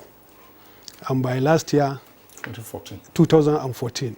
By last year, government, under the law, under the act, 1% of monies from consolidated revenue account will come to the healthcare delivery system. And half of it will go to the National Health Insurance Scheme. And another half, part of it will go to the National Primary Healthcare Development Agency. Some proportion will go to the emergency healthcare services. So there are 3 gateways to the basic healthcare provision funds. And from that 1% consolidated revenue, monies are supposed to, the monies that is coming to the National Health Insurance Scheme will go to the states. And each state was expected to establish a state health insurance scheme so that they will serve as a catalyst for driving and expanding coverage for the National Health Insurance Scheme. This year, federal government has been able to release about 13.5 billion naira, which is unprecedented in the healthcare delivery system. Half of it has come to the National Health Insurance Scheme, which is the first tranche. And we have disbursed it to all the states that have fulfilled the criteria. The expectation is that every state health insurance scheme should have a program for the formal sector employees at the state level and at the local government level. Then the monies that is coming from the basic healthcare fund will now be used in covering the vulnerable segment of the population. Last month, the Honorable Minister, we celebrated the first disbursement of the first tranche, whereby the Honorable Minister had a press conference with pressmen for the disbursement of the funds. So a lot is being done by the federal government in collaboration with the state. How many states have their own health insurance schemes? And there are scattered reports from time to time as to which state has launched what. For now, as at now, every state has its own health insurance. Every state? Every state. In fact, if you go to Kano State, they have even commenced the formal sector social health insurance program. If you go to Lagos, they have commenced the formal sector social health insurance program. So the condition that a state must fulfill to get the monies from the federal government is that they must have the social state health insurance fund. So even those states that were dragging their feet, they are now trying to dot all the I's and cross all the T's to ensure that those their health insurance are on ground. We have disbursed monies for the states that have fulfilled all the criteria as at February, because the money was released in May and we have been able to disburse them. And many states were calling us, why is it that their states are not there? We told them the guideline for the disbursement is very clear. In fact, I have been seeing many states coming to the health insurance scheme to ensure that they did not miss the second tranche. How will the state health insurance scheme work at the subnational level? Excellent. The state health insurance scheme will have to cover the formal sector within the state and local government. There should be a budgetary allocation provision for the 10% of their salary by the states and the local government, so that just like what is happening by the federal government workers, the state will now provide care for the employees of the state. Then the monies that is coming to the basic healthcare trust fund, it will be used to cover the vulnerable segment of the population, the aged, who are above 65 years, the women, the pregnant women, the children under 5, and people with disability.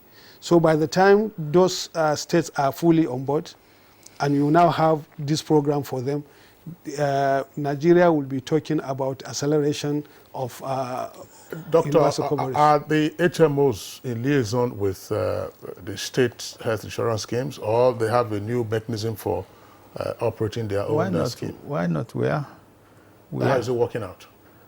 Well, they have been slow about it, but I think they are supposed to follow the same path just as the NHIS is doing. There's modification as to where the state will have to operate their own health insurance. The state have options, whether to utilize HMO as a middleman or not. Some states will opt to directly reimburse the healthcare facilities within their states. And state, if they like, they can use HMO as a middleman to do it. So you will see a variant method of application at the state level. It is not compulsory, just like in the National Health Insurance Scheme as provided by the Act, that we have to use the Health Maintenance Organization. But at state level, their laws are flexible. They can either utilize the services of Health Maintenance Organization, or they can administer it wholly. That's the modus operandi. As it stands now, the HMO is like an intermediary between you and the enrollees. Yes. What mechanisms do you have in place to measure their performance, especially through the eyes of the enrollees? How do you get feedback from enrollees to say, okay, I'm not getting an appropriate care? And another question I wanted to ask you is this. When we have pension schemes, as civil servants, we're able to choose what pension, pension manager that we want. And if we're not satisfied, probably we could change to another pension manager. Why is it that with NHIS you can't choose your HMO? Thank you very much. The initial concept of NHIS, frankly speaking, does not provide that HMO should be allocated to the MDS. Okay. And in fact, that is one of the major problems that we have in the industry, whereby HMO will go and meet an MDA and get all the employees to be registered with them. That in the spirit, it has not provided the spirit of competitiveness. Yeah. And these are the issues that we must have to address in the operations of National Health Insurance Scheme if we are to get it right. Under the new NHIS, we want to see a situation whereby if we have a robust ICT, we'll have a situation whereby an employee will just log into his handset and be able to select his own provider and select his HMO. If he's not satisfied, he migrates to another HMO. That will bring about competitiveness, and that will solve a lot of problems that is happening in the health insurance. We should not pretend that there are no problems. There are myriads of problems. Absolutely. And in the new NHIS, we are getting to the bottom of everything to ensure that we bring out the problems. That is why in the last 80 days we have spent in the National Health Insurance Scheme, we organized a stakeholders meeting with enrollees, where we harness all the challenges they are facing in the process of receiving healthcare services. We also had a stakeholders engagement with providers. We harness all their problems. We had an engagement with health maintenance organizations. We also harnessed and presented all the problems that is happening. Then the last engagement we had was the State Health Insurance Board, so that we also position them to be able to take care of their state health insurance. Immediately after this engagement, at the level of NHIS, we sat down to analyze all these problems and develop strategy to combat the problems. One of the problems, as you mentioned earlier, is that HMO will be called for 24 hours, he will not be available. That's right. Yeah. And if NHIS is to perform its regulatory function, they must put a mechanism to address it. That's why I say in our management meeting, we have agreed to modify that provision of the guideline. Within 6 months, 6 hours. Within 6 hours, you must be able to provide a code, to authorization code for any patient that is being referred. And if you cannot get that code, NHIS will supply the code and ensure that it detects whatever is payable to the healthcare provider that the services has been utilized. Secondly, as I said, 40% of the workers of NHIS are in headquarters, just awaiting, just doing nothing. Meanwhile, there is a lot of work to be done at the state level. So what we are trying to do is to see how we can strengthen our zonal office, our state offices, and elevate them to a directorate level, so that accreditation can be done at that level, inspection can be done at that level, reconciliation will be done at that level, quality assurance will be done at that level. If there are complaints, now what is happening in health insurance? If there is a complaint with enrollee in, say, Kauranamo, the local government, it will come to the headquarters. Okay, how are you doing that? I can't understand. Yeah. I'm just wondering, Professor Sambo, very quick, how many HMOs are you dealing with at the moment? We have and how do you sanction them? I mean, if there's a breach. We have about 56 HMO that are accredited. The NHIS must perform its regulatory function if this scheme should work. And when I came to NHIS and looked at the sanctions, I realized that it's watered. No sanctions. People are just operating without sanctions. And in the interaction with the HMO, one HMO, he made mention that unless if we go according to the books, we will not be able to get it. And according to our books, there are provision for sanctions. And these sanctions are not being meted on the erring HMO or erring providers. In fact, NHS has its own problem. And if we try to bury the problem, we will not be able to get the solution.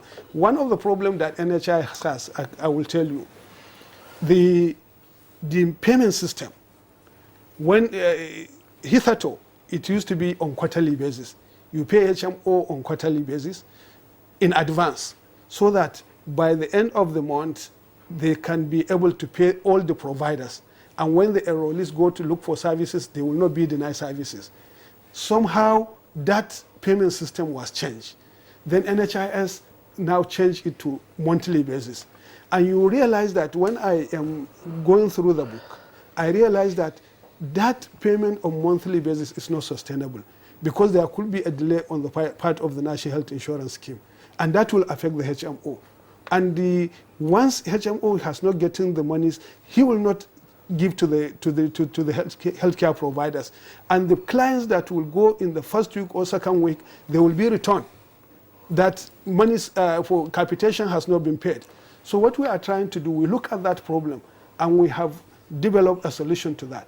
We will revert to the quarterly payment and ensure that we give the HMOs and we tighten our control mechanism so that any erring HMO, we have given you monies, we have given you monies, and you could not pay a facility, then you are entitled to just sanction. very briefly, I just want to ask you, why does it take up to 4 months to change your health institution? Why?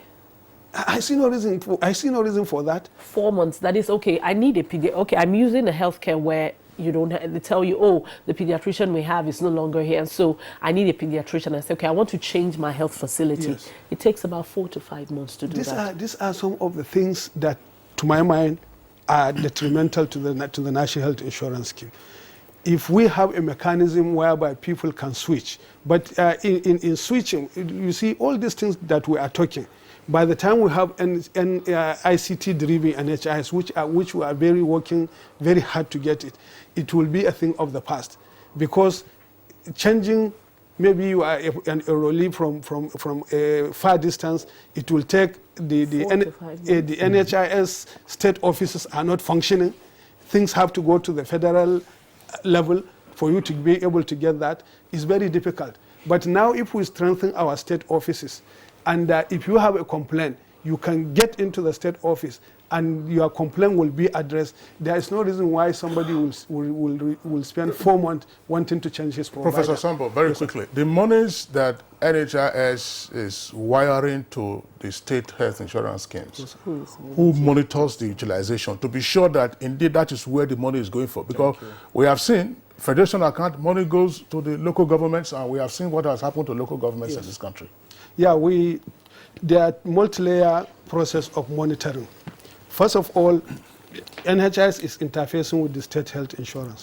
We send the monies, and part of the monies, there are monies that are dedicated for monitoring and evaluation. And at the national level, there is a steering committee which look at what is happening in the national health insurance at the state. But the most important, as I said, if we don't have a very strong state offices who will be checking the activities of health insurance activities at state level, we will not get there.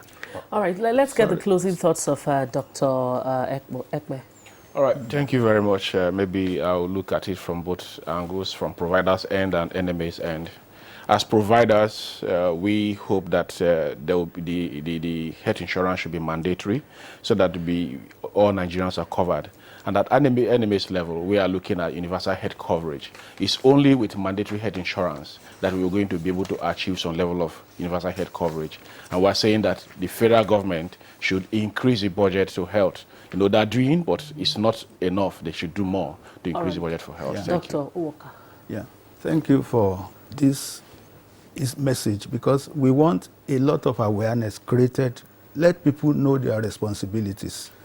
When you mentioned about customer satisfaction, I need to let you know that HMOs, we have offices all over the states, all over the country, so that any enrollee that can get their customer satisfaction from the HMOs. What we also believe is this: a system has been started. Let us strengthen that system so that all the processes that are having one each or the other we can make it better. All right, to achieve universal health care. Thank you very much. It's on that note we want to thank Dr. Kolawole Owoka. He's the Managing Director and Chief Executive Officer of United Healthcare International. Thank you very much for coming on the program. Thank you. And also a very big thank you to Dr. Philip Uche Ekme. He's the Chairman at MAFCT and the MD Yaya General Hospital. Thank you for coming. Thank you. And a very big thank you to Professor Mohammed Nasir Sambo. He's the Executive Secretary and CEO of the NHIS. Thank you for your thoughts and time on the program this morning. Thank you very much. All right, up next is sports. Nigeria under-17 national football team, the Golden Eagles, are expected to depart the country for Brazil on October 8 for their final preparation for the 2019 under-17 World Cup. According to coach Manu Galba, the team will play 2 friendly games before he announces his final squad for the tournament. The team will travel with 30 players to afford coach Manu Galba assess all the players before making a decision on his final 20-man squad to represent Nigeria at the Under-17 World Cup. The 5-time winners Nigeria will face Hungary, Ecuador and Australia in Group B at the tournament billed to hold from October 26 to November 17 in Brazil. And in tennis, second seed Alexandra Zverev edged past Felix Unger 6-3, 6-1 to reach the China Open quarter-finals on Thursday, while Stefanos Tsitsipas ended Nicolas Basilashvili's hopes of retaining the Beijing title. Zverev, 22, did not face a single break point as he booked a quarter-final sport clash against American Sam Querrell. There it is. Zverev in double quick time, a shade over. The victory ensured the German moved up to 10th in the race for the season-ending ATP Finals in London, 2 places away from the 8th and final qualification spot. And on a sad note, former Trabzonspor striker Isaac Success has passed away at the age of 31. According to a press statement by his club, Austin Bold FC, Promise died on Wednesday night. Club chairman Bobby Estin announced. Isaac Promise captained Nigeria to the 2003 FIFA Under-17 World Cup held in Finland, as well as the 2005 FIFA Under-20 World Cup in Netherlands, where the Flying Eagles were runners-up to Argentina. Well, that's it on Good Morning Nigeria today. We want to thank all of our viewers who have sent in tweets. Unfortunately, we couldn't take all your tweets, but keep them coming in. We thank you so much. We'll see you again on Monday morning. I'm Rhoda Anona. And I'm Kingsley Osadolo. Do have a great weekend.